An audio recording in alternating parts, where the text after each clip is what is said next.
Bismillahirrahmanirrahim. Assalamualaikum warahmatullahi wabarakatuh. Bertemu lagi dengan saya di channel YouTube-nya Resti Hartika. Di konten kali ini kita akan bahas terkait dengan yang lagi menghebohkan nih teman-teman, yaitu terkait dengan pembatalan sepihak antar mobil dan masyarakat yang ingin menghadiri kampanye akbar Anies Baswedan dan Gus Muhaimin di Jakarta di JIS pada tanggal 10 Februari 2024 mendatang. Kabar pembatalan sepihak bus simpatisan Amin merebak melalui cuitan mantan Sekretaris BUMN Muhammad Said Didu di akun media sosial X. Said pun mempertanyakan apakah pembatalan ini dikarenakan adanya tekanan dari pihak tertentu. Anies menegaskan berbagai tantangan tidak akan menghentikan semangat para relawan. Anies menyebut pembatalan sepihak ini justru menjadi bukti betapa buruknya kebebasan dalam menjalani kegiatan kampanye. Di sisi lain, Gus Imin mengecam segala bentuk ancaman terhadap para simpatisan Amin. Cawapres nomor urut 1 ini berjanji akan membantu menyediakan kendaraan dalam kampanye akbar.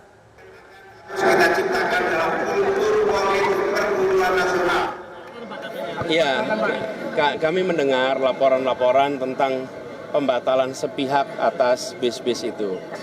Tapi semua tantangan itu tidak akan menghentikan semangat semua relawan dan pejuang. Justru semangatnya makin besar dan saya mengajak seluruh rakyat, mari kita saksikan ini betapa kebebasan dalam menjalankan kegiatan kampanye terganggu. Bukankah kita mau menjaga iklim demokrasi yang sehat? Bukankah semua harus kasih kesempatan yang sama? Pertanyaan, apakah praktek ini mau dibiarkan? Apakah cara seperti ini mau dilanjutkan? Justru ini membuat kita makin yakin Indonesia perlu perubahan. Ya, yuk. Jadi kampanye akbar tanggal 10, mari kita sukseskan kepada semua pihak untuk saling membantu. Ini agenda kampanye. Agenda kampanye artinya agenda pemilu, agenda nasional. Tolong saling bahu-membahu. Bis-bis yang membatalkan tolong jangan dibatalkan. Ini bagian dari agenda nasional. Jangan takut, saya akan backup semua bis-bis yang mendapatkan ancaman. Kepada masyarakat, ayo kita lancarkan semua proses, saling menghormati. Dan kalau ada hambatan kita harus melakukan langkah-langkah cerdas dan waspada. Nah, untuk lebih jelasnya kita runut dulu ya teman-teman informasinya seperti apa. Jadi begini, pada tanggal 10 Februari 2024 mendatang, Anies Baswedan dan Gus Muhaimin Iskandar akan mengadakan kampanye akbar di JIS di Jakarta International Stadium Jakarta. Nah, jadi para masyarakat dan juga para pendukung-pendukungnya Anies Muhaimin di berbagai daerah sudah merencanakan dan juga sudah menyewa beberapa bus sewaan dan juga mobil sewaan untuk transportasi datang ke JIS Jakarta International Stadium pada tanggal 10 Februari 2024. Namun tiba-tiba saja yang sebelumnya sudah disetujui ada beberapa bus yang tiba-tiba membatalkan secara sepihak bus sewaan tersebut. Nah, ini ada apa? Masyarakat makin bertanya-tanya kenapa demokrasi di Indonesia ini semakin dibatasi. Ini menimbulkan banyak sekali pertanyaan di berbagai masyarakat. Kenapa seseorang yang ingin menyatakan dukungannya pun bersuara, mengeluarkan suara sebagai bentuk dari demokrasi Indonesia ini pun dihalang-halangi. Nah, ini ada apa ya teman-teman di negara Indonesia ini, yang mana adalah negara demokrasi. Orang yang ingin menyalurkan suaranya saja masih dibatas-batasi oleh oknum-oknum tertentu. Seharusnya itu tidak terjadi ya teman-teman di negara demokrasi seperti negara Indonesia ini.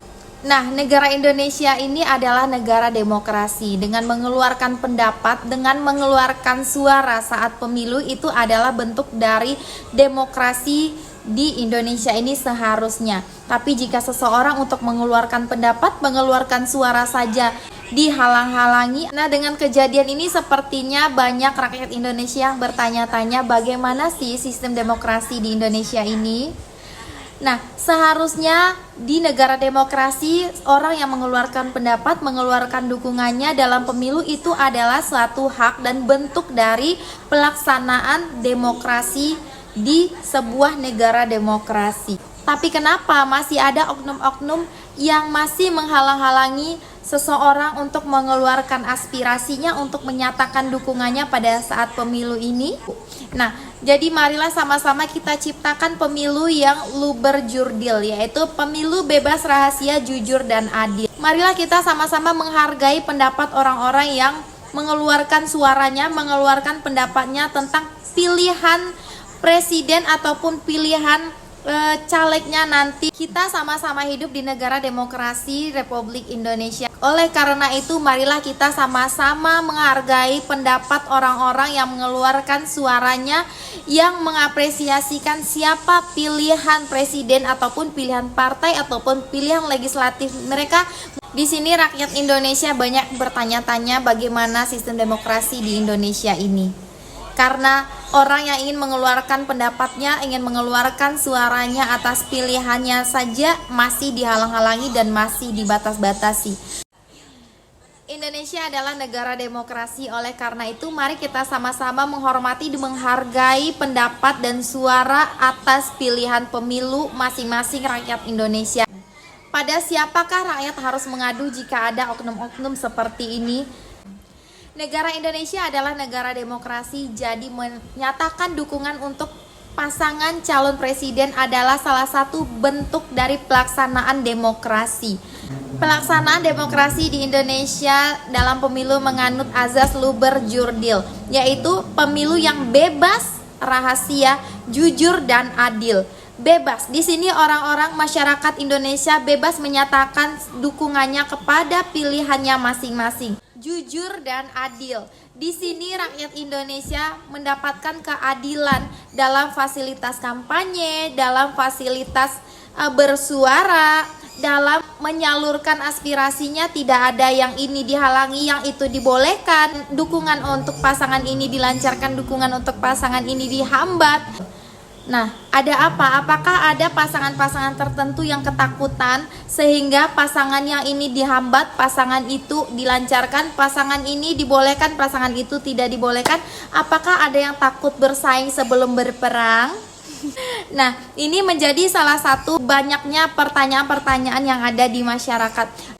Kita sama-sama berharap semoga saja Bapak Anies Baswedan dan Gus Muhaimin Iskandar terpilih sebagai Presiden dan Wakil Presiden Republik Indonesia di 2024 hingga 5 tahun ke depan, sehingga dapat melakukan perubahan ke arah yang lebih baik untuk Republik Indonesia ini. Amin, amin ya Rabbal Alamin. Terima kasih buat yang sudah menonton. Sekian dulu konten dari saya. Saksikan juga konten-konten saya di video berikutnya. Jangan lupa subscribe, like, komen, dan share. Dan jangan lupa nyalain loncengnya ya teman-teman. Assalamualaikum warahmatullahi wabarakatuh. Dadah.